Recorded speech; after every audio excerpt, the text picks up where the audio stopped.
Hola a todos, buenas noches y bienvenidos a el chat mensual correspondiente al mes de julio, que, como sabéis, forma parte de una serie de chats mensuales que está apadrinado por el canal de Mutuactivos en YouTube, si lo hubiera sabido. Así que aprovecho para recomendaros, sugeriros, incluso invitaros a que os suscribáis a su canal de YouTube en forma, aunque sea de agradecimiento por impulsar estos directos. Y además, este directo en concreto, este en particular, pues también sirve para celebrar, tampoco es que sea una gran celebración, pero bueno, para celebrar que el canal de YouTube llegó hace un par de días a los 450.000 suscriptores. Muchas gracias a todos por el interés, por el seguimiento, por el apoyo, por la labor seguro que hacéis de divulgación y porque cada vez pues la comunidad de suscriptores, no sé si de liberales, espero que sí, pero al menos la de suscriptores va creciendo tanto en España como en Hispanoamérica. Y dicho esto, pues empecemos con el chat. Como sabéis, pues las preguntas en forma de superchat pues tendrán prioridad. Si no hay, pues responderemos las que vayan llegando por el chat ordinario. Y como de momento no hay, pues a ver si encuentro alguna. Bueno, ya he visto que ha llegado una, pero ya había seleccionado otra, o sea que voy a contestar primero esta. Jorge Álvarez, ¿existe algún partido que a tu criterio tenga el propósito de liberalizar la economía española? El propósito, no. Otra cosa es que tengan medidas liberalizadoras o al menos no que no pretendan incrementar extraordinariamente la regulación con respecto a lo que hay. Y bueno, pues ahí en sectores concretos podríamos mencionar pues probablemente Ciudadanos, PP, incluso Vox en algunos sectores, en otros busca una protección más gremial, si no pasaos por un bueno, iba a decir reciente, no tan reciente, pero el vídeo que le dediqué hace algunos meses a Jorge Buxadé y sus críticas a McDonald's y a las grandes multinacionales que venían a arrasar con la identidad española. Bueno, en estos partidos podemos encontrar en algunos casos un deseo no de hiperregulación adicional y en algunos casos incluso de una tímida apertura de algunos sectores, pero nada demasiado radical, nada que vaya a cambiar excesivamente el panorama. Y luego, además, claro, eso me has preguntado en el ámbito económico. En el ámbito no económico, estos partidos sí que pueden, quizás Ciudadanos menos, pero PP y sobre todo Vox sí que apuestan por una regulación de la vida civil, de la vida social bastante más agresiva, ¿no?, de lo que tenemos ahora. Jormay de Musgo, hola Rayo, ¿me podría recomendar algún libro para entender el sistema bancario en profundidad que no sea el de Jesús Huerta de Soto? Felicidades por los 450.000. Bueno, he de decir que una vez termine el libro contra Marx, que ya está muy avanzado, lo finiquitaré a lo largo del próximo año, pero realmente lo entregaré a la editorial a principios de septiembre. Luego aún cambiaré algunas cosas seguro, pero bueno, ya el borrador más o menos definitivo lo tendré en aproximadamente mes y medio. He de decir que el siguiente proyecto que tengo para escribir es justamente un libro sobre cómo funciona el nuevo sistema bancario, ¿no? Bueno, bancario no, financiero, mucho más amplio. Si quieres entender, aunque no está expresamente enfocado de esa manera, pero yo creo que sí se entiende cómo funcionaba el sistema financiero clásico con el patrón oro, yo te remitiría a mi libro contra Mises, ¿no?, contra la teoría monetaria de Mises. Básicamente porque conforme voy refutando, o al menos tratando de refutar las ideas monetarias de Mises, también voy explicando cómo se organiza un sistema o cómo funcionaba el sistema bancario clásico, tradicional.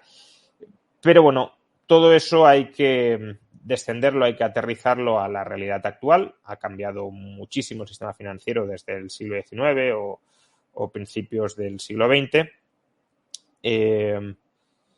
Y por tanto hay que adaptarlo pues a todas las nuevas modalidades de intermediación financiera, incluso a los criptoactivos, ¿no? Y bueno, ese sería probablemente el proyecto que emprenderé una vez termine el de Marx. Y bueno, pues si tienes prisa, puedes empezar con el de Mises, y si te esperas pues unos años, espero que el mío te sirva. Si no, pues también tienes un libro que en cierto modo pues yo he aprendido bastante de él. Bueno, más que el libro, el curso, ¿no? Pero el libro también, que es el libro de Perry Merlin, The New Lombard Street, y su curso en Coursera sobre el sistema financiero te puede servir. Y eso que Perry Merlin es post-keynesiano, pero es un post-keynesiano que entiende bien cómo funciona el sistema financiero. Bien, hay otra pregunta por aquí. Profesor, ¿alguna reflexión del debate en el canal de Jordi Wild? O sea, el debate lo subiré a mediados de agosto en mi canal. Simplemente, pues, estamos dejando pasar un cierto tiempo para que Jordi capitalice, lógicamente, las visitas, porque es su canal. Pero bueno, lo subiré a mediados de agosto. Y me gustaría, si tengo tiempo, aunque es un debate tan largo y ahora mismo no tengo tiempo, justamente porque estoy rematando el libro sobre Marx y también por otras cuestiones, pero no tengo tanto tiempo, pero sí me gustaría, una vez lo suba, seleccionar algunos tramos para poderlos comentar de manera más extensa, ¿no? Sin la presión del tiempo y sin que me corten y sin que yo corte. No estoy diciendo que Roberto Vaquero en ese sentido sea nada especial frente a lo que podía hacer yo en el debate, pero obviamente no es lo mismo un diálogo de toma y daca que una reflexión más sosegada. Entonces, me gustaría hacerlo. No sé si me dará tiempo y no sé si lo podré hacer, pero sí me gustaría. Reflexiones, pues no sé si lo comenté ya. Creo que si uno ve el debate, Roberto Vaquero fue bastante sincero en algunos aspectos que creo que quizá mucha gente no percibió y que a mi juicio son aspectos horrorosos dentro de un sistema comunista. Por ejemplo, cuando debatimos sobre los movimientos internos, las migraciones interiores, y cuando expliqué, por ejemplo, que en la Unión Soviética había pasaportes internos, uno no se podía desplazar de ciudad a ciudad sin que lo autorizaran a ello, ya no fuera del Estado, sino dentro del Estado. Y ahí Roberto Vaquero hizo un amago de justificarlo, aunque también fue prudente supongo que por no generar demasiada animadversión con el público, pero básicamente vino a decir que, claro, si tú tienes que planificar la economía, pues no puedes tampoco permitir alegremente que la gente resida donde le dé la gana. Si las fábricas están en un sitio, necesitarás trabajadores. Y si los trabajadores quieren vivir en otra parte, pues eso es incompatible. Y ahí es donde yo le dije que estaba tratando a la gente como ganado. Y creo que es así. Creo que el comunismo, el comunismo final como fase de la historia de Marx es otro tema. Pero el comunismo como lo que Lenin llamó socialismo, es decir, un Estado que planifique centralizadamente la economía hasta que desaparezca la escasez, sí creo claramente que trata a la gente como ganado. Y tengo una cierta frustración, si lo queremos, porque no sé hasta qué punto la gente que vio el debate, que para mí ese aspecto es crucial y quedó bastante claro, pero no sé si para la audiencia quedó todo lo claro que en el fondo creo que se dejó entrever en el debate. Esa sería quizá mi reflexión, aunque se podrían hacer muchísimas más, y a ver si tengo tiempo para al menos ordenar algunas. Javier Machuca, ¿está el liberalismo unido de forma inequívoca a la masonería desde el siglo XIX? No soy conocedor de los movimientos masónicos ni de la masonería. Sí que sé que históricamente el liberalismo, pues precisamente porque tenía que conspirar políticamente, se introdujo a través de sociedades secretas masónicas, y no es lo mismo la masonería francesa que la no francesa, que la anglosajona, digámoslo así, pero más allá de eso no conozco mucho más y a día de hoy, desde luego, el liberalismo no está unido a la masonería porque no creo que sea una revelación, pero yo no soy masón y en cambio sí soy liberal, con lo cual ahí tienes un ejemplo de clara separación. ¿Quién crees que sea el antagonista final de One Piece? ¿Barba Negra, Akainu, Im o sorpresivamente Rox Dishevek o el rey gigante Loki? Pues no lo sé. Y además hace bastantes meses que no veo One Piece por falta de tiempo nuevamente. Digamos que Marx me consume demasiado tiempo libre y no libre. Y por tanto tampoco quiero que me comentéis demasiado sobre el estado actual de la serie. José Salas, en un futuro donde todo el trabajo esté automatizado por máquinas, ¿qué pasará con las personas que no cuenten con ese capital? ¿Se consolidaría una renta básica universal? Bueno, este es un argumento que trato en el libro de Contra la renta básica. A ver, realmente si todo el trabajo está automatizado y se ha acabado la escasez, lo cual me parece un escenario bastante poco verosímil, es decir, puedo llegar a ver un escenario en el que, como decía Rajoy, las máquinas produzcan máquinas, ellas se autorreparen, incluso a ellas las dirijamos en unas direcciones o en otras y nosotros no estemos trabajando. Ese escenario futurista lo puedo llegar a ver. Un escenario en el que ya todas las necesidades estén satisfechas, incluso con los robots, no lo veo, porque si llegamos a tener ese nivel de tecnología surgirán nuevas necesidades que hoy ni siquiera podemos imaginar o si las imaginamos nos parecen muy de ciencia ficción, como pueda ser colonizar, por ejemplo, otros planetas u otros sistemas planetarios, ¿no? En todo caso, si se diera ese escenario, creo que ni siquiera sería falta instituir, no sería necesario instituir estatalmente una renta básica universal. Básicamente, si tú me estás diciendo que los robots se pueden autorreproducir o pueden producir cualquier cosa prácticamente al instante y sin coste, pues a ver, con que haya una mínima filantropía muy inferior a la que hay hoy y algunos de los que posean robots cedan una parte de sus robots para que estos se autorreproduzcan en favor de las personas que no los tengan, aparte de que en el proceso podrían haberlos adquirido ahorrando e invirtiendo en ellos, pero bueno, imaginemos que hay gente que no los ha terminado adquiriendo, bueno, pues cediendo voluntariamente. Es decir, Warren Buffett ha donado más de la mitad de su fortuna a la filantropía privada. Bueno, pues con que hubiese un Warren Buffett que dijera, oye, yo dono aquí una parte de mi patrimonio materializada en robots y que estos ya se autorreproduzcan y acaben con la escasez de los que no tienen robots, pues acabaría el problema. Entonces,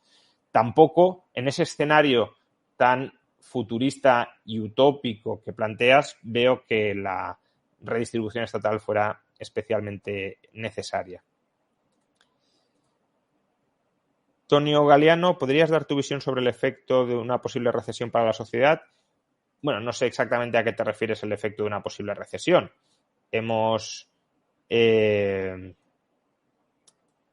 tenido ya muchas recesiones y bueno, lo que sabemos es que las recesiones son periodos, sobre todo si se prolongan, duros porque se destruye empleo y por tanto mucha gente se queda sin una fuente de ingresos. Son periodos en los que se tiende a aplicar una política expansiva, tanto monetaria como sobre todo fiscal, porque la fiscal tiende de alguna manera a sostener a esas personas que se quedan sin ingresos con algún tipo de transferencia, ya sea transferencia de desempleo, ya sean planes de estímulo para fomentar su contratación. Y a su vez la recaudación tiende a caer porque justamente como estamos en recesión hay una contracción de las bases imponibles y en consecuencia pues se recauda menos y eso también como que inyecta gasto dentro de la economía porque si nos quitan menos dinero pues tenemos más dinero disponible. Y son periodos en los que, bueno, si la recesión penetra en el sistema financiero, pues se puede llegar a lo que podríamos llamar una depresión secundaria, es decir, que la recesión, que empieza siendo una corrección de desequilibrios internos, termine en una crisis financiera que agrave mucho más los desequilibrios originales que se pretendían corregir.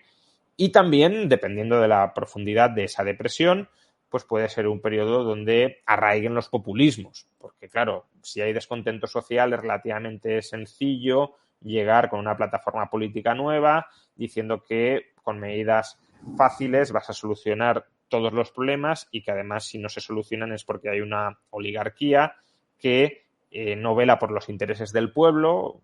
El pueblo está secuestrado por esa oligarquía y si lo liberamos, pues saldremos de la recesión y nadaremos en la abundancia. Entonces, bueno, todo eso son, diría yo, riesgos que pueden existir, que se pueden dar en una recesión. Aquí la clave de esta recesión que parece que viene es si podremos aplicar esas medidas keynesianas de estímulo o no. Y lo digo porque si la inflación no ha retrocedido, si las expectativas de inflación no se han anclado, habrá un dilema y es: ¿estimulamos la economía para salir rápido de la recesión aún a riesgo de realimentar las fuerzas inflacionistas, o no realimentamos la economía, no relanzamos la economía para cortar de raíz la inflación? Pero eso será quizá lo más interesante. David Porras, ¿qué opinas de la filosofía de Rawls y Dworkin? Bueno, la tienes tratada además de manera bastante, yo diría, exhaustiva, sobre todo la de Rawls, en mi libro Contra la renta básica. Ya he dicho algunas veces que ese libro tiene un título que no es representativo en realidad de lo que es el libro, básicamente porque empezó siendo una cosa y se convirtió en otra. Empezó siendo una crítica, económica y algo filosófica a la renta básica, pero claro, me fui dando cuenta de que no se podía criticar la renta básica sin criticar las filosofías redistributivas de la renta en las que se fundamentaban muchas defensas de la renta básica. Entonces, al final terminé haciendo, lo dice Ernesto Castro y creo que tiene razón, una especie de introducción a la filosofía política liberal, criticando otras corrientes, entre ellas, yo creo que además la que está de manera criticada más extensamente es la filosofía política de Rawls, con lo cual, si te interesa, ahí podrás encontrar bastante material. Alberto Ferreras, profesor, ¿con qué crítica al socialismo se queda? ¿Mises, cálculo económico o Hayek? Problema de conocimiento. Yo creo que hasta cierto punto es una polémica artificial, porque, a ver, al final es un problema de conocimiento, es lo que dice Hayek, pero, claro, el conocimiento, ¿cómo se genera? Eso es lo primero, ¿no? Entonces, el conocimiento se genera en un marco de propiedad privada descentralizado donde puede haber experimentos descentralizados. En un marco donde toda la propiedad esté centralizada y donde toda experimentación deba ser supervisada por un superior jerárquico, no puedes falsar externamente esa organización jerárquica, porque para ser falsada te tiene que dar la aprobación el que manda desde arriba. En el mercado, en cambio, yo puedo llevarle la contraria a un plan empresarial determinado. Si yo creo que una persona se equivoca con un determinado plan productivo, le puedo llevar la contraria, pero no llevarle la contraria de manera intelectual, sino en la práctica, en la arena del mercado, le puedo demostrar que se equivoca. En el socialismo eso no puedo hacerlo salvo que me autoricen y, por tanto, paso, digámoslo así, por el ojo de la aguja del conocimiento parcial, sectario, incompleto de un planificador. Eso por un lado. Entonces, el conocimiento se genera experimentando de manera descentralizada. Pero es que además, también conocimiento sobre qué. Es decir, en el socialismo, ¿qué preferencias se satisfacen? Pues las que elijan los planificadores centrales. En el capitalismo se satisfacen las preferencias de aquellos que generen valor para terceros. Llamémosle productores o cooperadores. Si yo produzco valor para terceros de manera descentralizada, y tú quieres el valor que yo he generado, pues tienes que intercambiar conmigo y por eso tienes que satisfacer mis necesidades para que yo intercambie contigo. Por tanto, la información sobre qué preferencias han de optimizarse, digámoslo así, está claramente delimitada. Las de aquellos que sobre su propiedad produzcan valores para terceros, cooperen con terceros sobre la base de su propiedad. Pero en el socialismo, pues las preferencias sociales, ya, pero es que las preferencias sociales no son agregables. Esto, a través del teorema de la imposibilidad de Arrow, lo sabemos. Entonces, al final queda satisfacer las necesidades que al planificador le interese o crea superior socialmente que sean satisfechas. Entonces, sí, es un problema de información o conocimiento, pero es que el conocimiento relevante es el de la propiedad privada y se genera a través de la propiedad privada.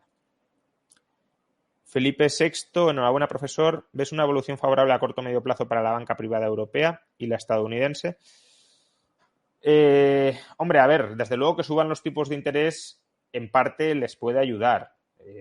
La banca se ha enfrentado, la banca en general, también por supuesto la banca privada, al menos a la hora de seleccionar inversiones, se ha enfrentado a un entorno de tipos de interés muy complicados, un entorno muy complicado porque los tipos de interés eran muy bajos y por tanto no había claras oportunidades de inversión en las que depositar o en las que dirigir todo el exceso de capital que había en la economía. Ahora, eso parece que va a cambiar o que puede cambiar si vamos a un entorno de tipos de interés más elevados.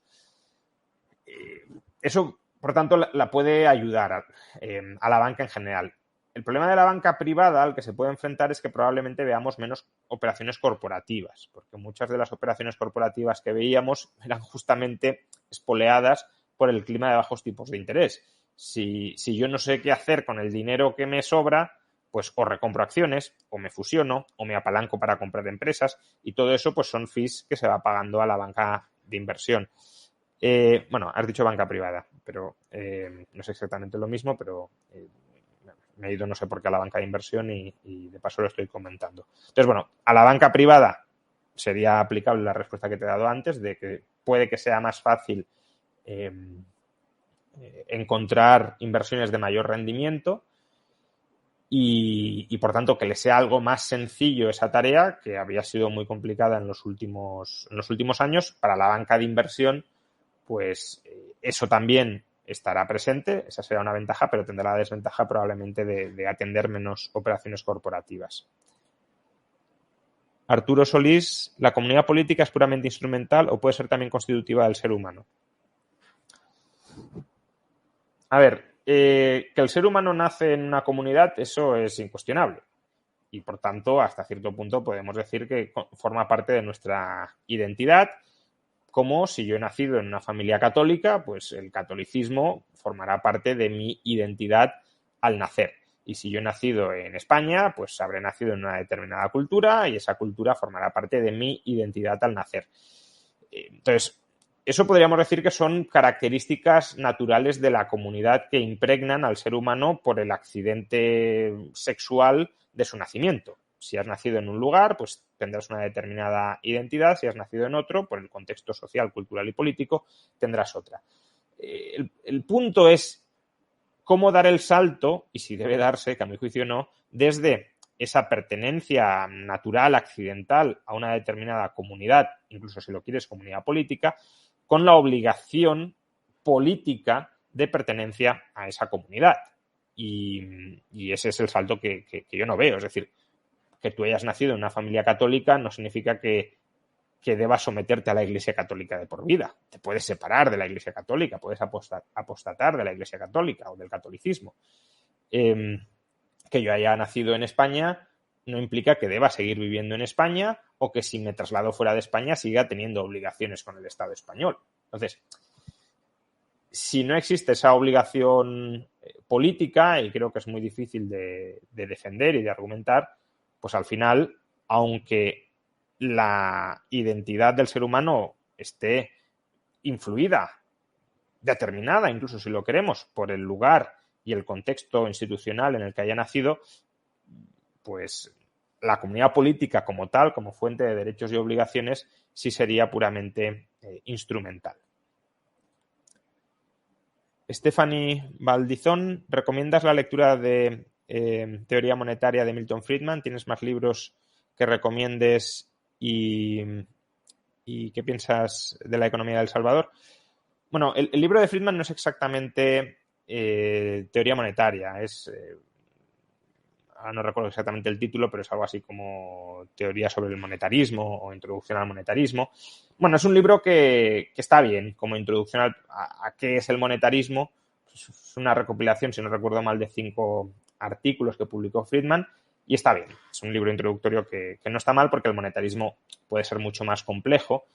Y, de hecho, si uno lee los papers académicos de Friedman sobre su teoría monetaria, son mucho más complicados que eso. Y ahí pues tienes una introducción más o menos asequible. Otra cosa es que a mí el monetarismo no me convenza en absoluto como teoría monetaria, pero bueno, para conocerlo está bien. Silvano Julio, ¿por qué usted cree que Bitcoin tiene utilidad real actualmente, siendo que solo el mecanismo blockchain, registro público securizado e inalterable, lo tiene y por lo tanto cualquier unidad monetaria inventada por cualquiera podría decir que vale? A ver, efectivamente el blockchain es un registro público que si lo queremos puede ser inalterable según cuáles sean las reglas de inscripción y por tanto de regulación de esa cadena de bloques. Si las reglas son distintas, no es inalterable. Por ejemplo, con Ethereum pues se reescribió la cadena de bloques y ya está. Con las stablecoins, pues los emisores centralizados pueden reescribir la cadena de bloques. Estamos ante una cadena de bloques, pero no inalterable, ni mucho menos.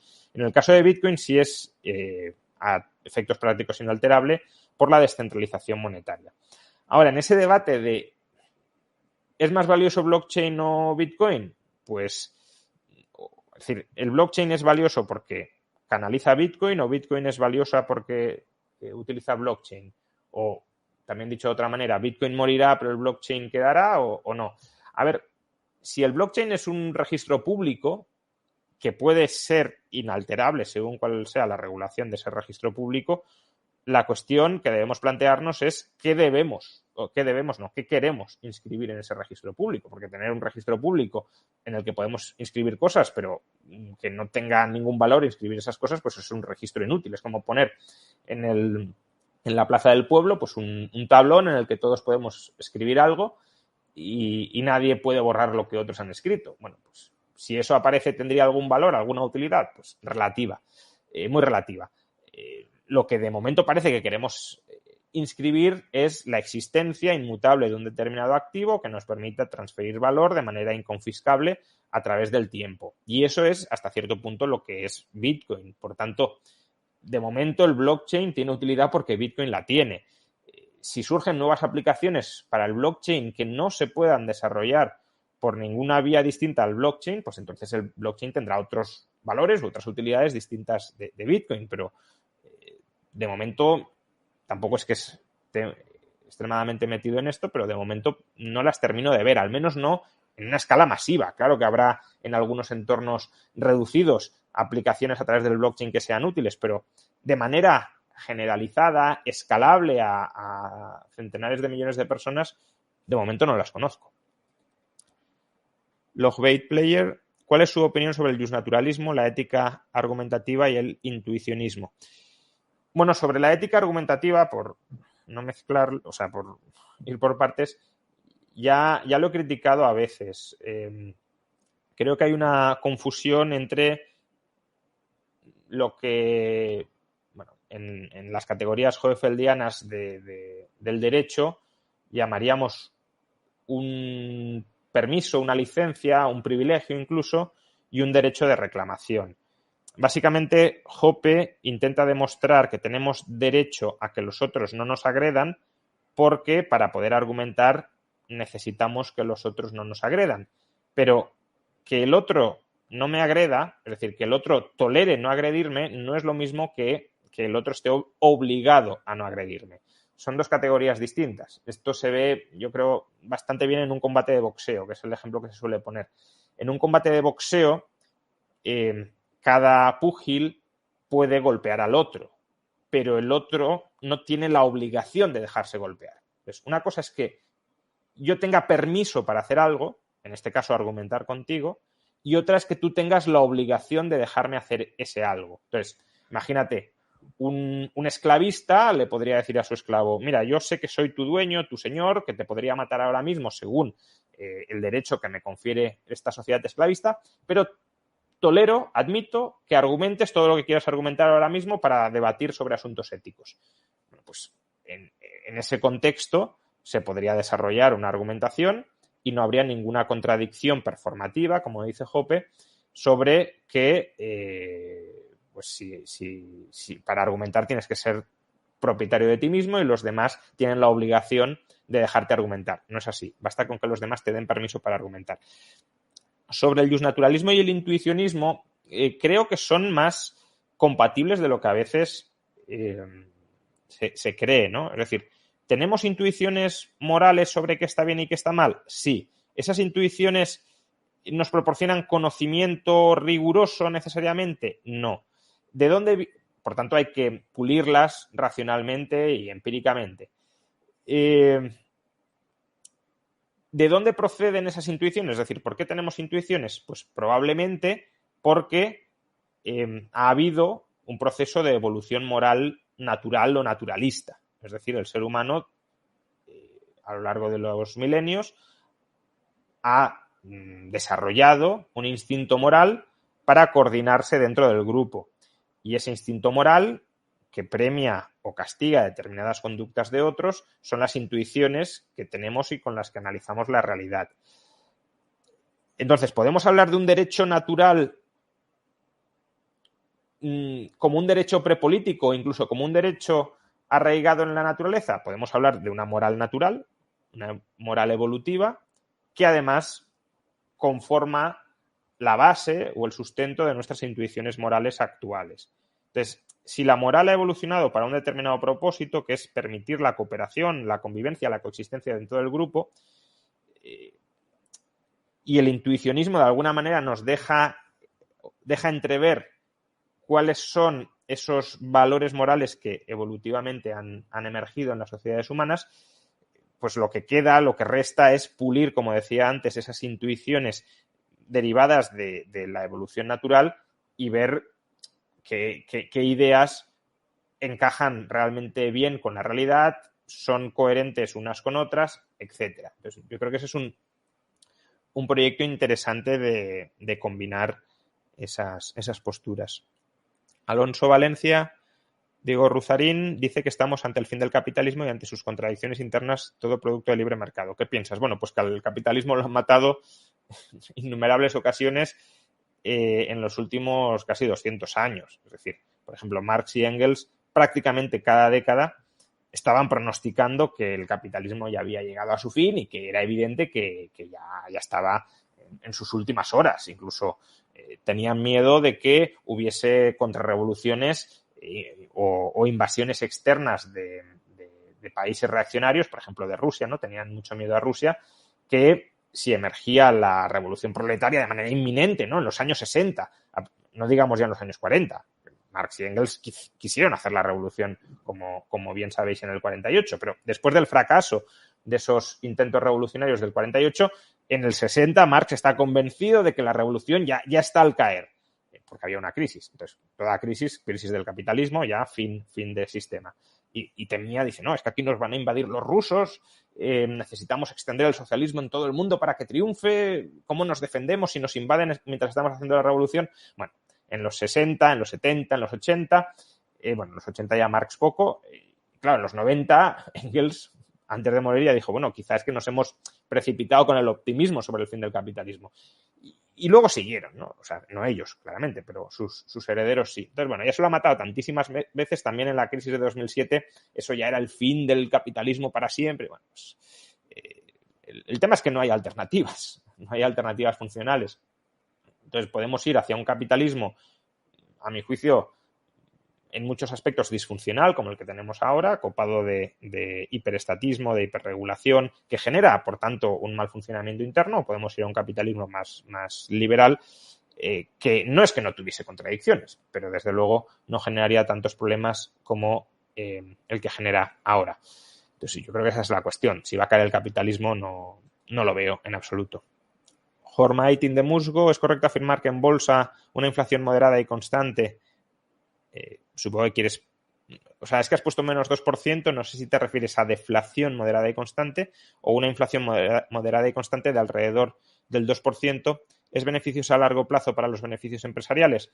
Bueno, si pueden repercutir esa inflación, entiendo que inflación, porque es lo que has puesto, si pueden repercutir el alza de precios en sus precios, es decir, el alza de sus costes en sus precios y los salarios se congelan, sí, sería beneficioso. También licua sus deudas, con lo cual hay una transferencia hacia las empresas que estén endeudadas. Bueno, puede haber un cierto efecto.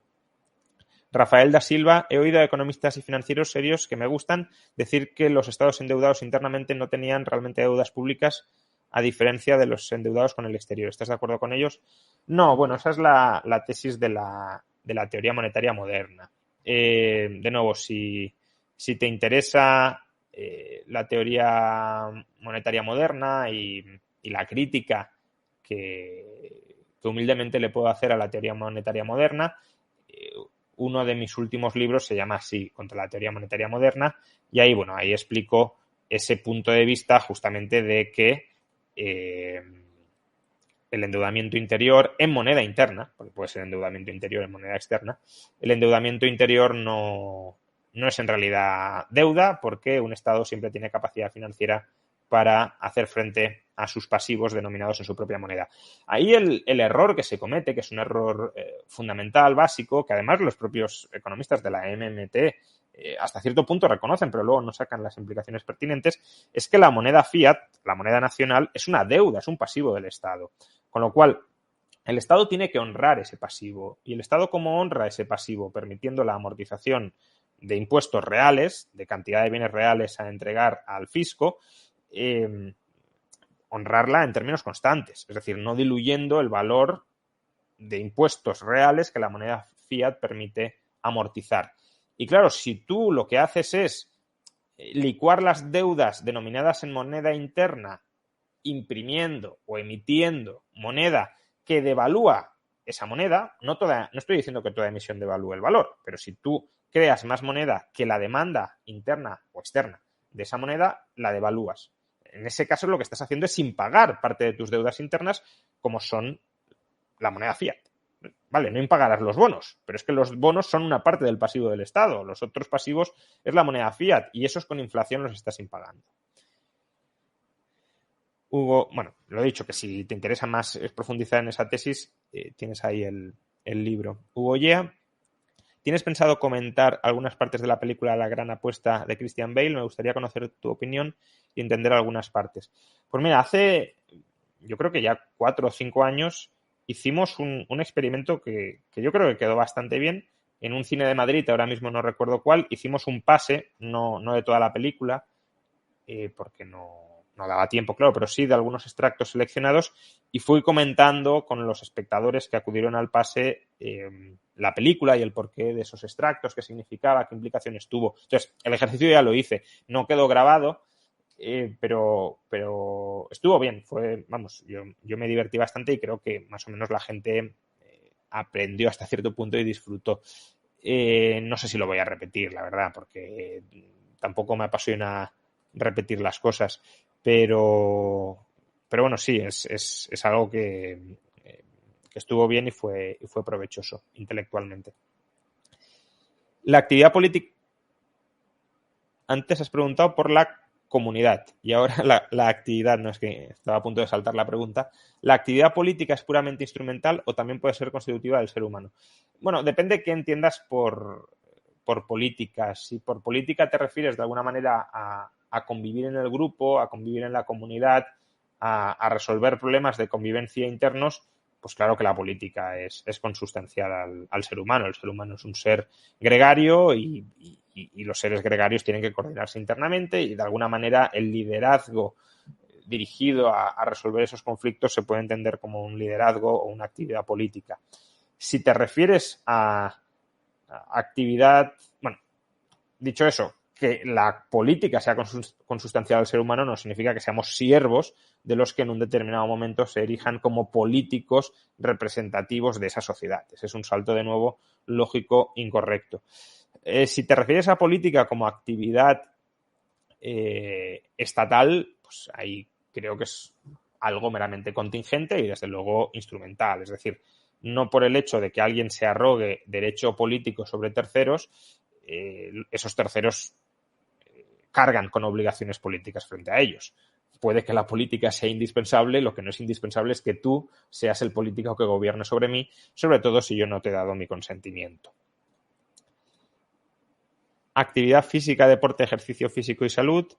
Hay estudios que han demostrado que invertir en prevención de salud produce un ahorro muy significativo en gasto en sanidad. ¿Qué opinas al respecto? Pues no, probablemente, pero no es mi campo y por tanto no puedo decirte mucho. Si es así, pues habría también incentivos en un sistema de sanidad privada, si es lo que no sé si es lo que me preguntas, pero es el ámbito de mi cierta especialidad donde te puedo aportar algo, porque en los estudios pues no los conozco, no es mi, ya digo, no es mi campo de saber, pero diría, vinculando la pregunta con lo que más o menos sé o más o menos puedo contestar, que en un sistema sanitario privado, si eso es cierto, pues claramente habría incentivos para premiar esas conductas saludables. Por ejemplo, los seguros sanitarios se ahorrarían bastante dinero si las personas que tienen aseguradas tienen hábitos saludables y, por tanto, no tienen que recurrir a la sanidad tanto como tienen derecho en función de la póliza del seguro. Por tanto, podría haber rebajas, por ejemplo, en las primas del seguro, etcétera. Bueno, Bupinder Sig no ha preguntado nada, pero bueno, le agradezco la aportación. Borja PM, profesor, ¿es el cambio climático la nueva excusa y doctrina para todo? ¿Crees que el ser humano es capaz de modificar el clima o son ciclos naturales? De nuevo, no es mi campo, por tanto, no es un debate en el que pueda entrar, no estoy cualificado para entrar.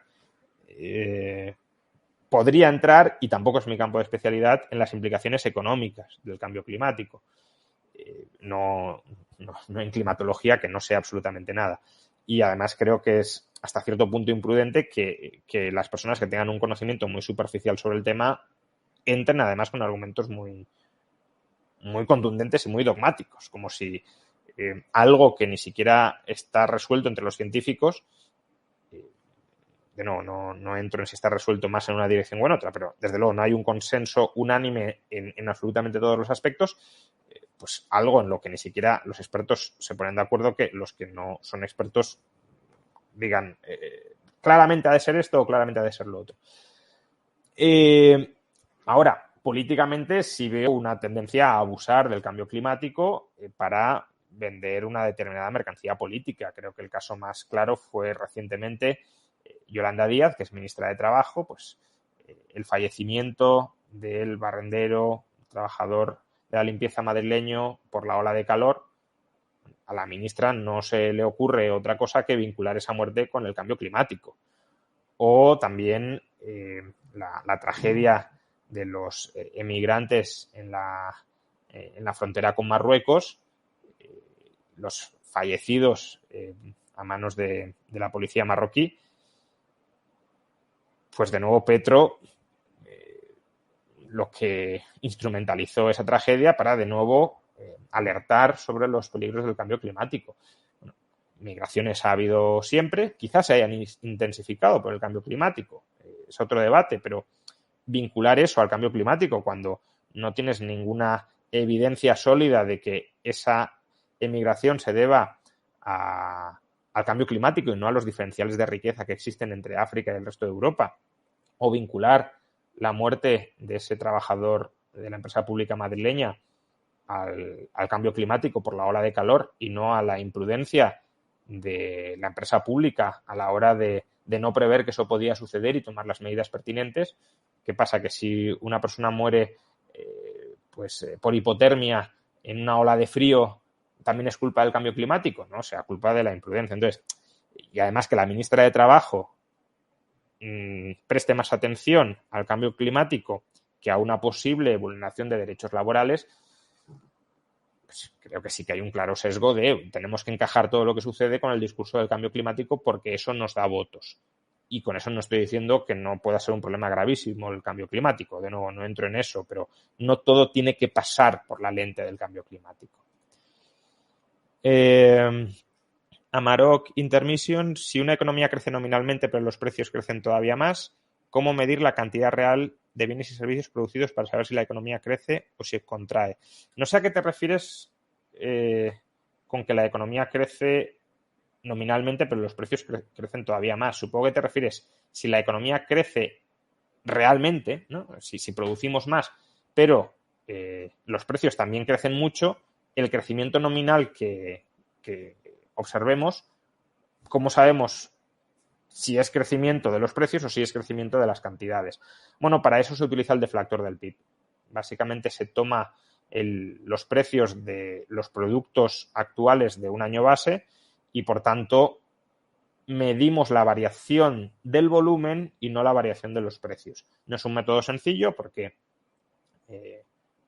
no todos los bienes que existen hoy existían, por ejemplo, hace 5 años, con lo cual no tenemos precio para todo, pero bueno, con las pertinentes correcciones, luego también hay problemas de precios hedónicos, básicamente que puedes tener aumentos de precios vinculados a mejoras de la calidad, que no es que haya aumentado el precio, es que has cambiado el producto y como es mejor, cuesta más, tiene un mayor precio, pero no es que sea el mismo producto más caro que antes. Pero bueno, con la pertinente técnica estadística, que es la que se utiliza, algo se puede aproximar razonablemente bien, ¿no? O sea, no es un problema absolutamente insalvable, pero sí es un reto que no es tampoco trivial de resolver, pero que se intenta resolver y más o menos se hace bien.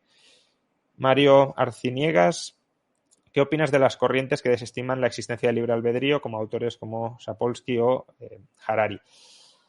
De nuevo, no es mi campo, me preguntáis de cosas en las que no estoy versado. Os agradezco mucho la confianza que podéis tener de que pueda tener una opinión más o menos rigurosa de temas tan diversos, pero es que son cosas que se me escapan, ¿no? Desde luego la neurociencia que haya detrás del libre albedrío o no os puedo responder. Ahora, incluso en una sociedad sin libre albedrío, que puede ser un poco lo que me preguntes o lo que pueda yo aportar a ese debate, no es una sociedad donde no sean necesarias las normas. Simplemente, quiero decir, el concepto de responsabilidad puede que cambiara, pero aún así, el hecho de que estés determinado a pisotear mi determinación no significa que tengas derecho a pisotear mi determinación. Y precisamente las normas son las que orientan si nos movemos en una dirección o en otra, ¿no? Son las restricciones que nos llevarán a el comportamiento predeterminado a dirigirlo en una dirección u otra. Por tanto, muchas veces se dice, no, si no hubiese libre albedrío no serían necesarios los derechos y las regulaciones, las normas en sociedad. Creo que ese es un argumento falaz, ¿no? Por lo que he comentado. Bien, hay muchas preguntas acumuladas, voy a ver si voy un poco más rápido. Alfred Tim, ¿crees que sea buena idea emigrar a Alemania para trabajar a pesar de la amenaza de recesión? Hombre, ahora justamente creo que es uno de los peores momentos de las últimas décadas para emigrar a Alemania. Depende de nuevo con qué lo compares. Claro, si tú me dices, mira, en España no encuentro empleo, o los empleos que encuentro son basura y en Alemania tengo opción de encontrar un buen empleo, más o menos lo tengo apalabrado o lo tengo en perspectiva o conozco ciudades o regiones donde hay gente de nuevo conocida que lo está encontrando, pues bueno, si esa información local o ese contexto local es favorable, pues adelante, claro. Pero creo que la coyuntura económica de Alemania en los próximos años, si no cambia radicalmente el escenario de las sanciones a Rusia y de la invasión de Ucrania por parte de Rusia, va a ser un escenario muy complicado, porque Alemania es un país cuya economía se fundamenta en importar energía barata para producir y exportar muy competitivamente bienes de calidad que son internacionalmente demandados y apreciados.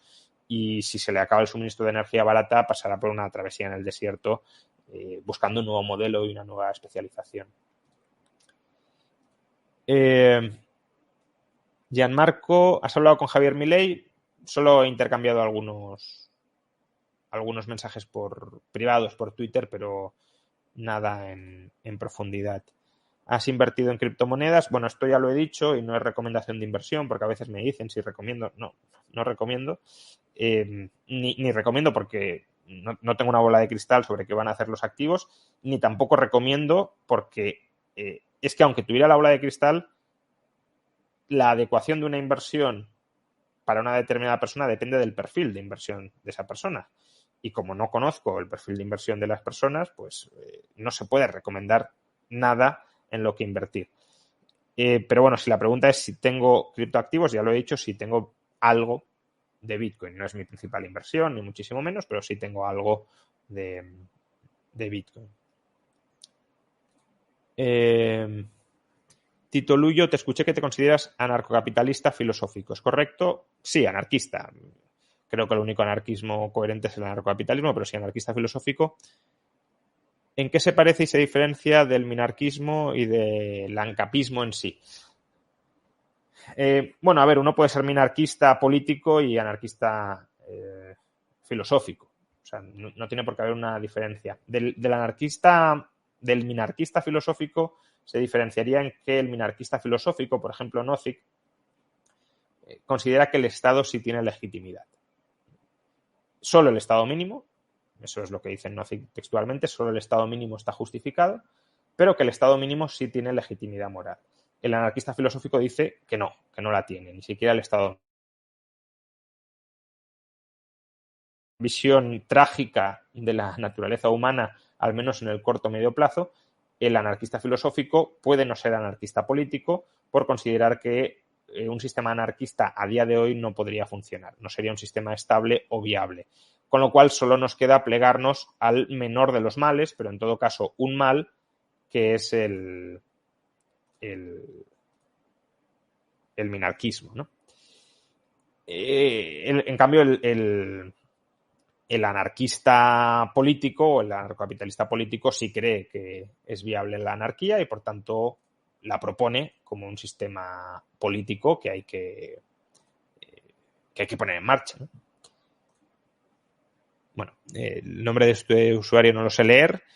¿Por qué los científicos entienden bien el orden espontáneo natural en la evolución y no entienden los procesos de orden espontáneo de la economía libre? Pues es una pregunta muy interesante a la que no tengo respuesta, porque efectivamente si uno entiende la evolución natural también debería entender, porque los mecanismos son muy similares y eso no significa caer en el darwinismo social ni mucho menos, también debería entender la evolución social y la evolución espontánea y cómo además, de la misma manera que no tiene sentido planificar la evolución biológica, el mecanismo, el algoritmo de la evolución es más inteligente que cualquier diseño o diseñador inteligente, pues lo mismo con la economía centralizada. Entonces, sí, es una pregunta interesante de por qué no aplican lo que saben bien en un campo en el otro cuando además van muy de la mano. Miquel Echevarría, buenas Juan Ramón, patentes. Sin el acicate de proteger la propiedad intelectual en forma de patentes, ¿hubiéramos desarrollado tan rápido las vacunas contra el COVID? Bueno, supuestamente Moderna tenía la vacuna contra el COVID desarrollada a las 24 horas de conocer el virus. Si lo buscáis por internet, no en páginas magufas ni nada parecido, encontraréis la información. Lo que pasa que, claro, el hecho de tener desarrollada la vacuna no te permite comercializarla inmediatamente porque tienes que pasar todas las pertinentes pruebas y ese es el proceso verdaderamente largo y costoso, ¿no? El comprobar la seguridad y la eficacia de la vacuna. Pero en este caso, las pruebas sí son muy costosas, el desarrollo no fue nada costoso. Con lo cual, lo que plantean, por ejemplo, Boldrin y Levin en su libro que ya he recomendado varias veces, Against Intellectual Monopoly, es eliminar las patentes en muchos campos y quizá en la industria farmacéutica reducirlas de manera muy intensa, incluso a lo mejor eliminarlas, a cambio también de reducir la burocracia en materia de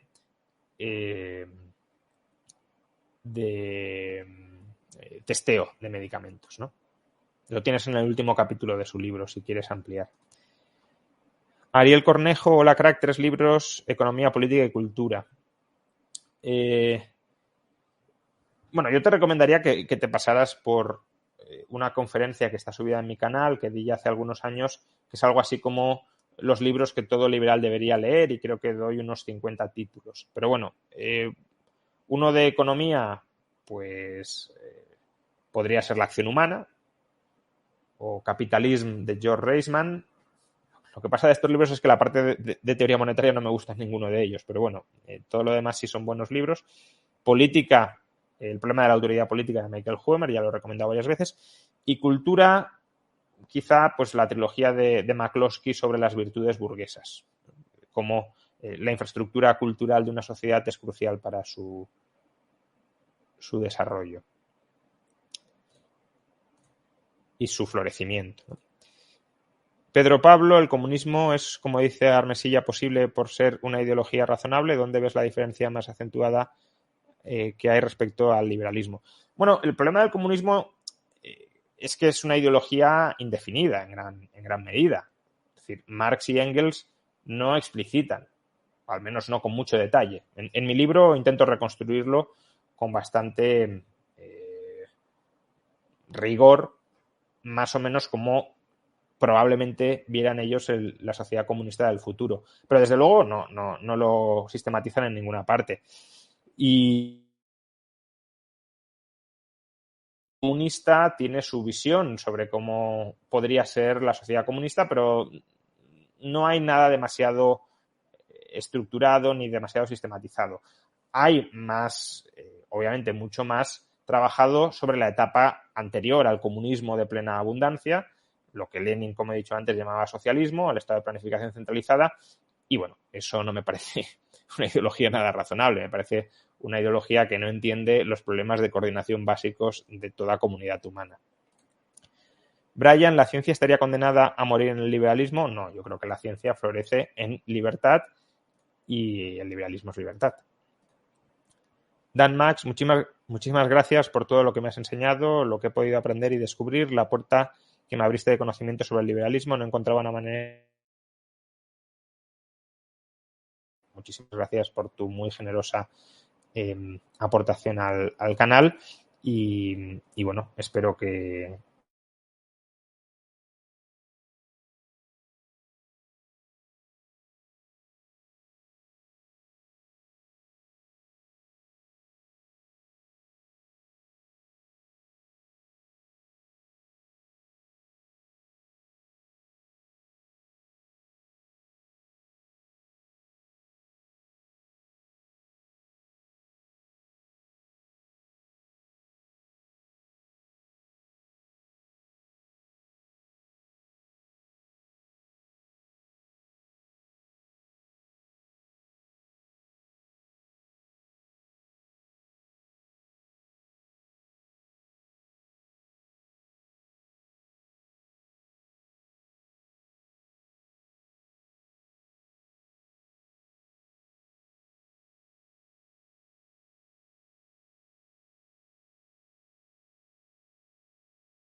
bueno, disculpad que ha habido un problema de conexión. Supongo que ya habréis comentado muchos que pagué el wifi.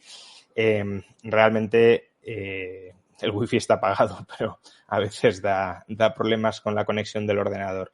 Nada, estaba diciendo que muchas gracias, Dan, por tu muy generosa aportación y nada, que espero que te sea provechoso todo el conocimiento, no que te haya transmitido yo, que no será tanto, pero sí las fuentes a otros autores, en este caso dentro de la tradición de pensamiento liberal, que desde luego te pueden ser muy útiles, yo creo que tanto desde un punto de vista político como desde un punto de vista personal. Pero bueno, muchas gracias por tu aportación.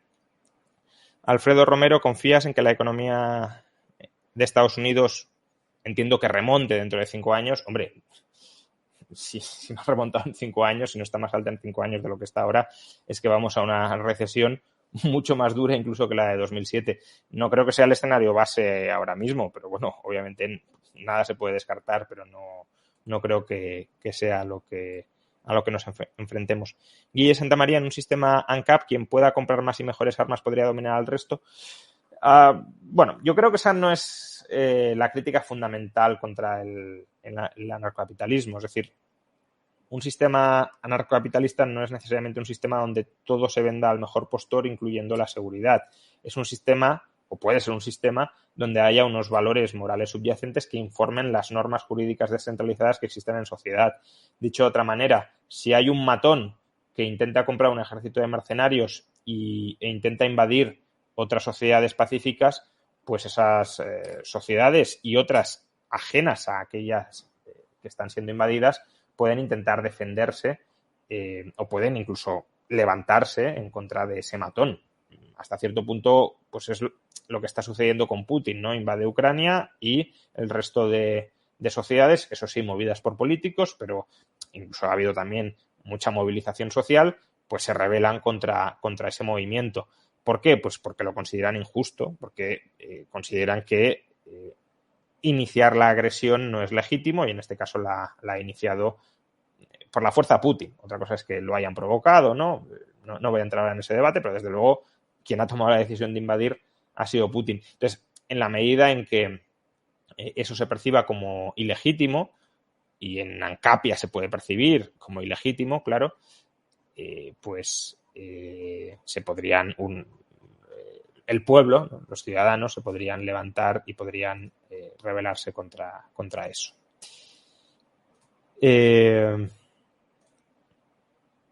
Bupinder Sig, hola Juan, trabajo como programador freelance en Italia, por la situación económica me aconsejas irme a trabajar a Suiza. Hombre, si tienes la oportunidad, yo creo que claramente Suiza es mejor que Italia.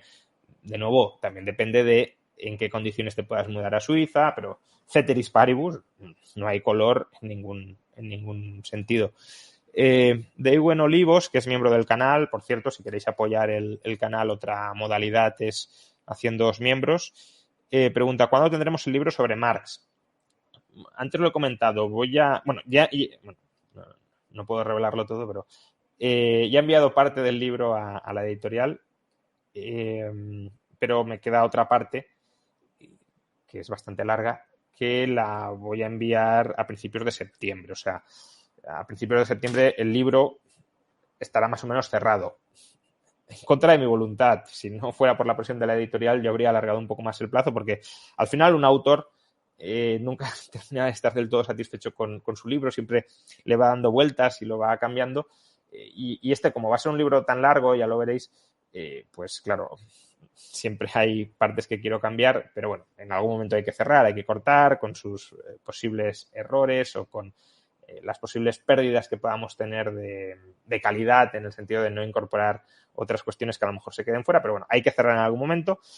Más o menos cerraré en septiembre, aunque seguiré trabajando septiembre y octubre hasta que lo manden a la imprenta, y yo creo que para principios de diciembre estará ya en librerías. Hormaitin de Musgo, en una sociedad liberal como la que propones, ¿cómo crees que serían los mercados actuales de renta fija, de deuda pública en concreto, al no tener el Estado tanto poder para extraer impuestos?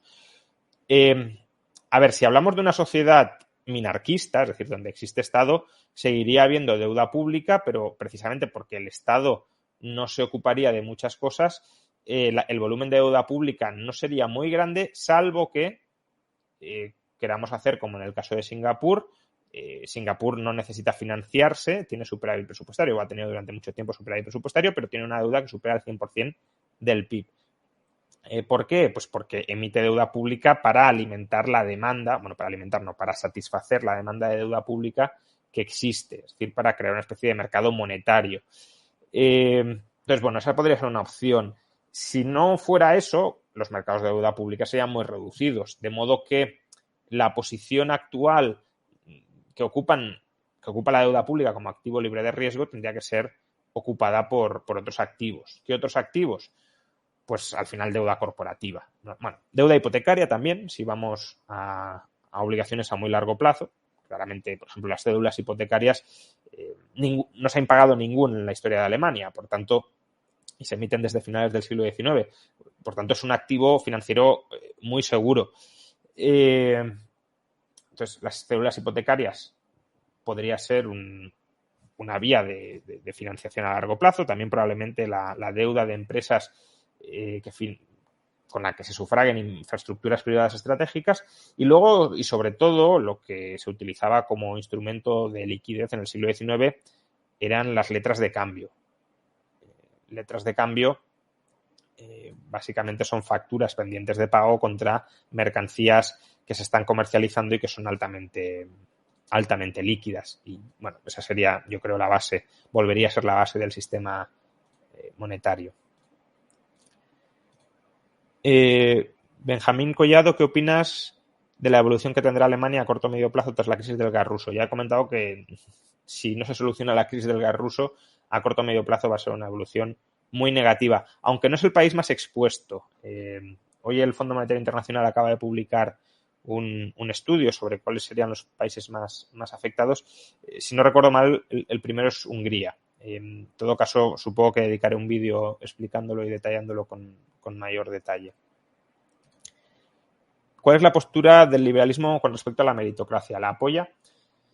A ver, si por meritocracia entendemos que las posiciones más elevadas de la sociedad, incluso las posiciones de poder, deben ser ocupadas en función del único criterio que es el mérito, no, el liberalismo no es meritocrático en ese sentido. El liberalismo es voluntariocrático, si lo queremos llamar así. Es decir, cualquier intercambio, cualquier interacción que sea mutuamente aceptada por las partes es legítima y no hay que graduar a la gente en función de los méritos objetivos que percibamos en ellos y otorgarles como plazas de funcionarios en función de esos méritos, plazas sociales de funcionarios, podríamos decir. No estoy pensando ni siquiera solo en la administración estatal. Plazas sociales de funcionario en función de esos méritos objetivos, sino que cada cual interactuando con los demás, haciendo valer unas habilidades u otras, en ocasiones incluso dar pena puede ser una habilidad para conseguir algo de los demás, dar pena o simplemente llevarte bien con la otra persona, tratarla bien y si tienes una relación muy cordial con una persona, pues te puede devolver ese favor. Y a lo mejor es un favor que te hace a ti porque tienes una relación muy estrecha con ella y no se lo hace a otro que objetivamente, según algún parámetro que hayamos seleccionado, lo merece más. Bueno, pues quien determina quién lo merece más, lo deja de merecer es cada persona descentralizadamente. Por tanto, lo de crear una jerarquía objetiva de mérito que condicione, determine, regule las posiciones que uno tiene que ocupar dentro de la sociedad, no, eso es muy antiliberal. Otra cosa es la idea de que en una sociedad libre, cooperativa, pues los puestos, purgada además por la competencia de mercado, los puestos directivos, si lo queremos de alguna manera, tenderán a ser ocupados por aquellos que tengan mayor capacidad de generar valor para terceros. Bueno, eso es un pronóstico que se puede hacer a través de la teoría del mercado libre, precisamente por las dinámicas competitivas a medio y largo plazo, pero que no es consustancial a la filosofía política liberal. O sea, no es una exigencia de validez de la filosofía política liberal. Braina, ¿qué opinas de la reforma de la legislación sobre capacidad jurídica que elimina la tutela judicial para mayores de 18 años o la patria potestad prorrogada? Yo no la he mirado en detalle, pero yo no estoy enteramente en contra de la incapacitación jurídica en algunos casos. Creo que socialmente el comportamiento de una persona sí puede ser perjudicial para sí misma y que en esos casos puede tener sentido que sea sometido a tutela. A tutela por un tutor que verdaderamente vele por sus intereses y no por los del tutor o por los de terceros, ¿no? Claro que ahí existe un problema de agencia muy, muy peligroso. Entonces, una cosa es la filosofía ideal. En la filosofía ideal sí creo que debería existir la figura del tutor, porque en la filosofía ideal pues la gente es desinteresada, no va a intentar hacer el mal a terceros. Por tanto, si una persona cae en una situación de incapacidad para gobernarse a sí misma, pues le colocamos un tutor y ese tutor vela por sus intereses abnegadamente, de buena fe. En la filosofía ideal o en el enfoque ideal de la filosofía sí creo que cabe la figura del tutor. Ahora, otra cuestión es en el mundo no ideal en el que nos movemos, donde el tutor puede aprovecharse y puede parasitar al pupilo, pues a lo mejor en muchos casos puede ser preferible que no haya tutor y que la persona, pues aunque sea incapaz de gobernarse a sí misma, se haga el daño a sí mismo en lugar de ser parasitado por un tercero. No lo sé. No tengo una opinión tan fundada sobre la figura del tutor en el mundo real en el que nos movemos. Ya digo, en el mundo ideal sí creo que podría tener sentido que existiera. Ángel, ¿cuál es tu opinión sobre la economía conductual? Por ahí alguien dice que refuta a los austríacos marxistas y a los economistas actuales. No, la economía conductual tuvo su boom, cada vez está teniendo más problemas de replicabilidad en muchos casos y en cualquier caso, cuando se la intenta introducir en un modelo de equilibrio general, no cambian tantas cosas. Dicho de otra manera, a lo mejor en la micro cambian muchas cosas, en la micro parcial además, en el equilibrio parcial pueden cambiar cosas, en la macro o en el equilibrio general no cambian tantas cosas. Y en todo caso, los austríacos ya desde Karl Menger no han supuesto una racionalidad perfecta de los agentes, sino una racionalidad tremendamente parcial y limitada, es decir, que es muy compatible con la economía conductual. Álvaro Castro, ¿qué opinas del software libre? Y saludos desde Benicarló. Bueno, pues saludos, paisano. Yo creo, soy antipatentes y por tanto el software libre me parece genial y me parece una muestra de cómo puede funcionar una industria sin patentes. Ya sé que me diréis, bueno, es que no es lo mismo la industria del software que la industria farmacéutica, totalmente de acuerdo, pero bueno, al menos en la industria del software, desde luego, no son necesarias patentes. En eso sí que podemos estar más o menos de acuerdo y no lo son, y porque el software libre nos ha demostrado empíricamente que no son necesarias patentes. Daniel Rojas, estoy muy interesado en temas previsionales. Tengo una pregunta, ¿cómo sugeriría usted una transición de los actuales sistemas a uno más liberal? A ver, depende de la estructura demográfica del país. Claro, si un país tiene una población muy joven, la transición puede ser más o menos posible o incluso sencilla. Es la situación en la que estaba Chile a principios de los 80. Yo en países como España creo que no es muy viable esa transición, al menos de momento, cuando cambie el perfil demográfico dentro de a lo mejor 80 años, cuando ya pues estemos o sea, se haya reducido probablemente la población total de España, pero se haya equilibrado el peso entre personas de edad avanzada y personas jóvenes, pues a lo mejor ahí se puede plantear, pero con la actual distribución demográfica no lo veo. Otra cosa es que vayamos hacia una especie de transición por creciente irrelevancia del sistema público. Es decir, si la gente, sacrificándose mucho, eso sí, pero viendo que el sistema público no va a dar de sí, si mucha gente se pone a ahorrar y a construir su propio patrimonio y a de alguna manera independizarse del sistema público, es decir, preparar su jubilación como si no fuera a haber pensiones públicas, que alguna pensión pública habrá, eso no es discutible, pues entonces podemos quizá ejecutar la transición privadamente al margen de lo que hagan los políticos con el dinero que nos quitan y que no nos deberían quitar. Sergio Botero, se dice que arreglar la democracia implica eliminar del sufragio a funcionarios públicos y beneficiarios netos de subvenciones y aumentar la edad mínima del votante, entre otras medidas. ¿Qué opina? Bueno, a ver, está claro por qué se proponen esas cuestiones. Se proponen para eliminar incentivos o intereses perversos pues a la hora de plantear determinados debates. Todo diseño de la democracia tiene problemas. Si tú eliminas a esas personas de la capacidad de votar, esas personas podrán ser explotadas o parasitadas por las que sí tienen derecho a votar. Es decir, se adopta esa medida para que ellas no parasiten al resto, pero si no les dejas votar, podrían ser el resto quienes los parasiten a ellos. Yo creo que no hay una solución al diseño de las contradicciones que tiene cualquier sistema democrático. Creo que el único camino es reducir el ámbito que tiene la democracia en el sentido de que cada vez más las personas nos autogobernemos y no seamos súbditos de la decisión colectiva democráticamente tomada. Que el ámbito de decisiones colectivas bajo democracia, es decir, que las decisiones colectivas se tomen democráticamente, pero que esas decisiones colectivas afecten a cuestiones muy, muy, muy limitadas y que además exista derecho de separación del demos. Es decir, que no tengamos por qué someternos a una determinada jurisdicción democrática. Pero bueno, todo esto da para mucho más. y no queda tanto tiempo de chat. Daniel Rojas, ¿cuál considera usted la característica social necesaria para demostrar que la gente no se le debe forzar a ahorrar para la jubilación por mandato constitucional? Bueno, son dos debates. Uno, si se le debe forzar a ahorrar, y otro, si se le debe forzar a ahorrar en deuda pública.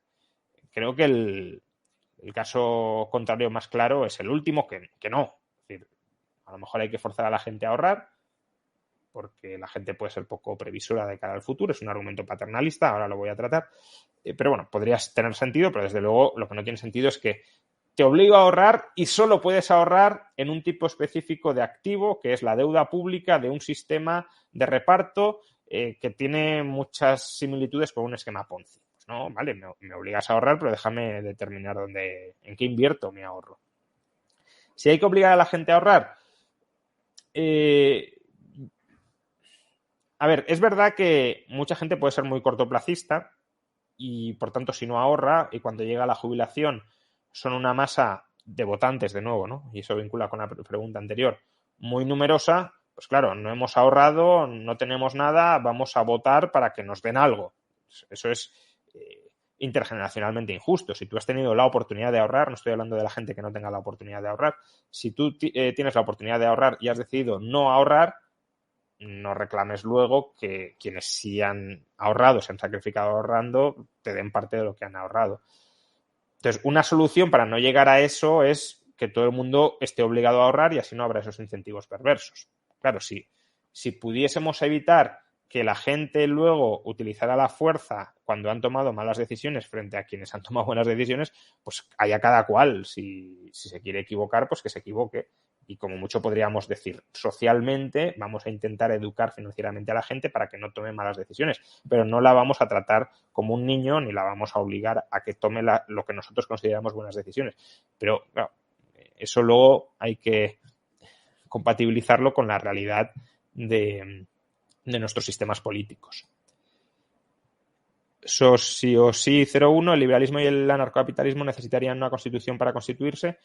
Bueno, las constituciones no tienen por qué ser o estar formalizadas o ser explícitas. Inglaterra, ya lo sabéis, no tiene una constitución escrita como tal. Más bien su constitución es un conjunto de leyes que no están organizadas con formato constitucional. Entonces, tú puedes tener una constitución como conjunto de valores compartidos, como leyes mínimas de convivencia y que eso sea tu sustrato constitucional. No tienes por qué tener una constitución aprobada a través de un proceso constituyente que sea además la carta magna de un determinado Estado. Que lo puedes tener y no es necesariamente antiliberal, pero que no tiene por qué ser así.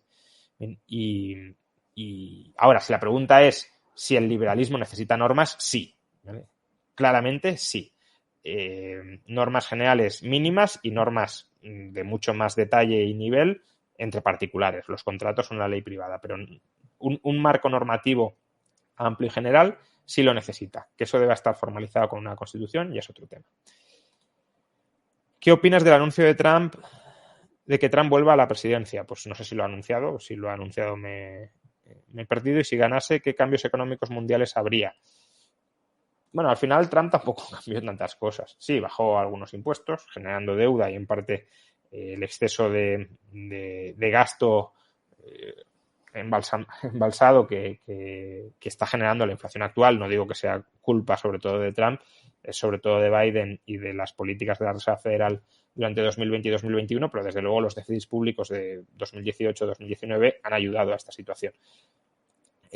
Pero, o sea, el giro que dio Trump lo ha mantenido Biden, que fue un giro proteccionista. Entonces, tampoco hubo tantos cambios económicos y no sé qué Trump volvería, si volvería un Trump más populista, más combativo, no lo sé.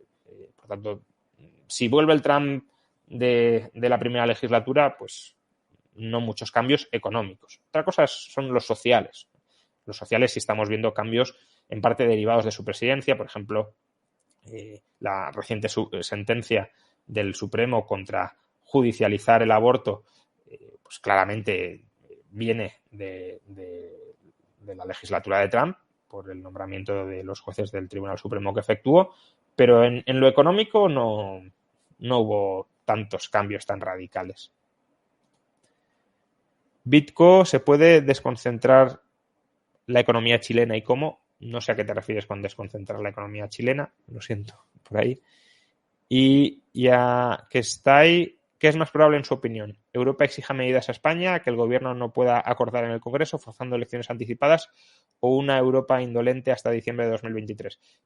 Yo no creo que Europa fuerce en el corto plazo medidas.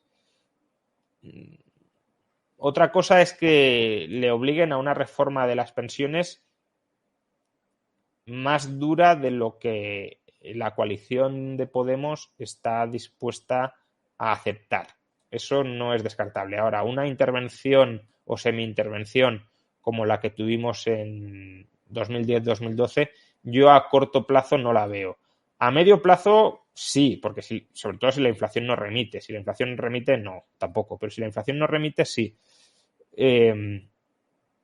Pero claro, no sería inmediato. O sea que no creo que la Unión Europea fuerce elecciones, salvo, ya digo, quizá por, no sé, si le imponen a Escrivá alargar el periodo de cálculo de las pensiones, que es una reformita, es una tontería, pero a lo mejor se lo pueden imponer, aunque sea para guardar las formas, y eso Podemos no lo quiere aceptar, ahí sí se podría llegar a romper la coalición, no lo sé, pero por medidas mucho más duras, no.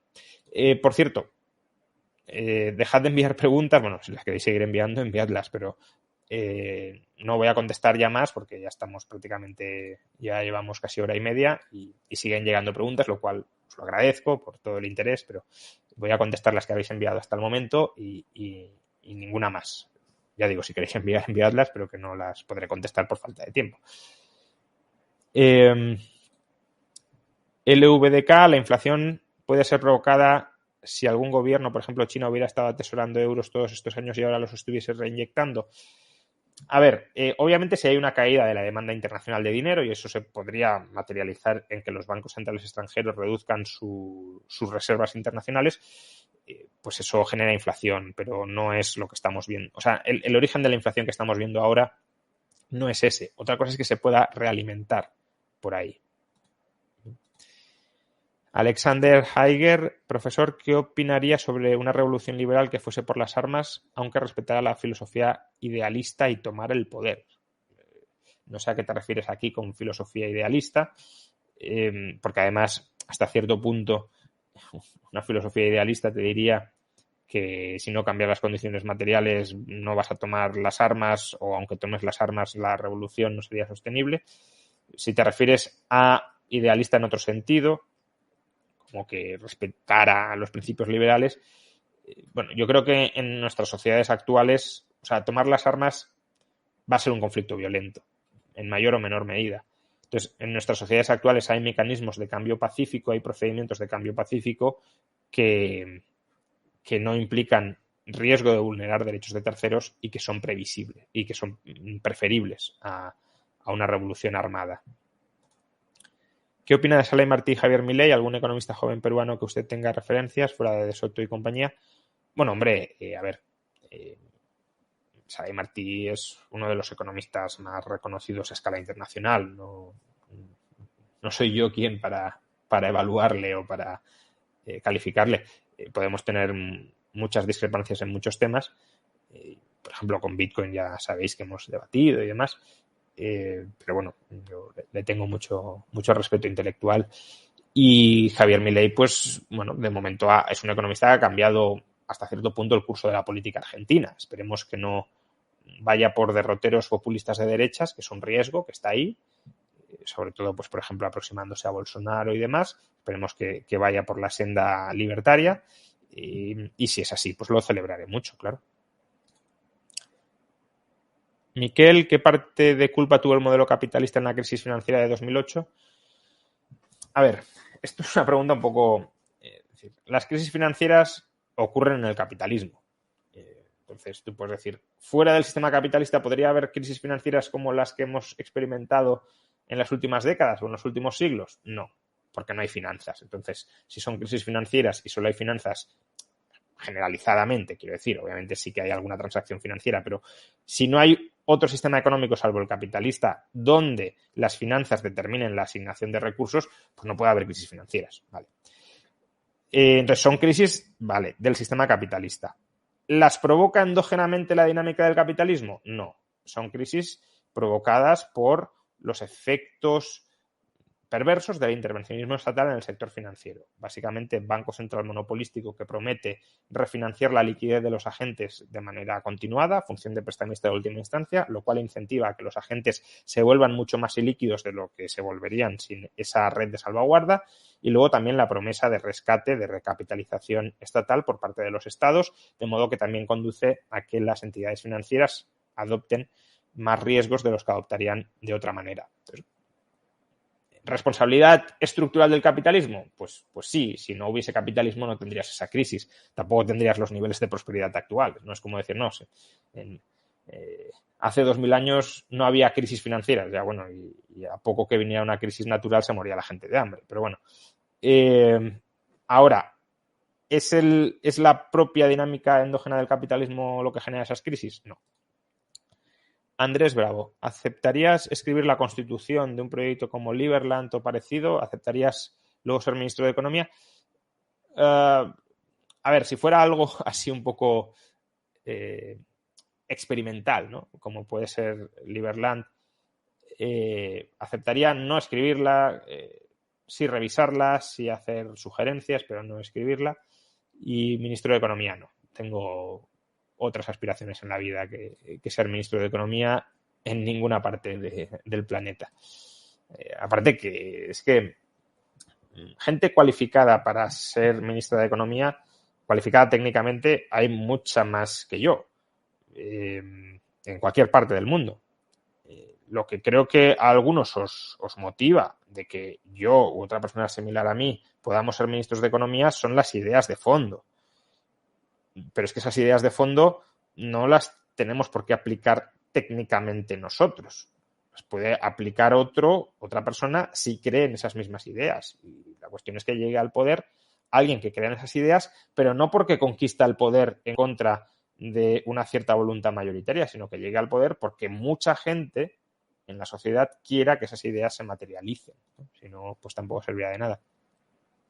Ark Pearl, si el liberalismo no apoya la meritocracia, ¿busca entonces el liberalismo una sociedad con individuos libres pero sin motivación hacia el mérito?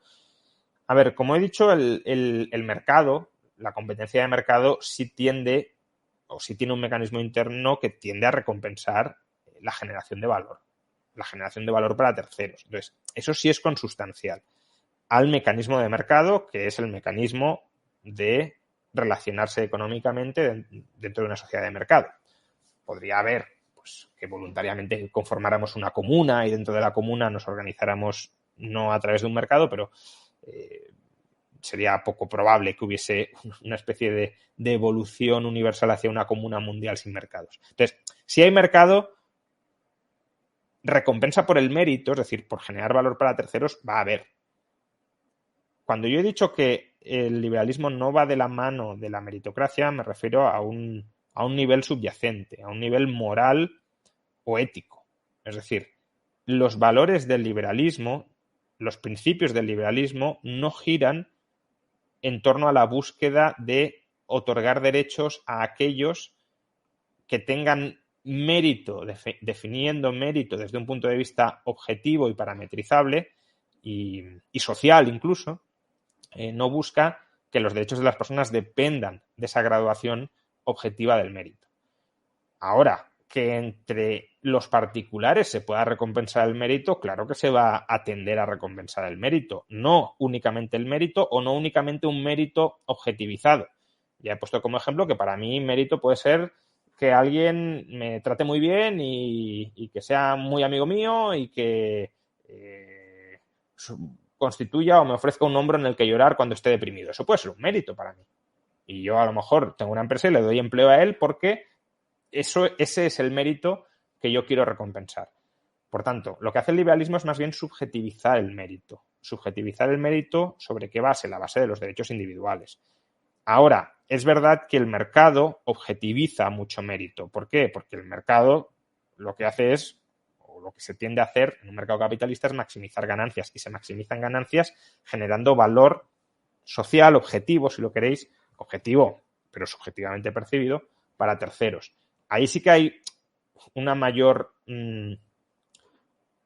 pues, dureza, si lo queréis, una mayor implacabilidad de has de generar valor para terceros medido en términos de dinero.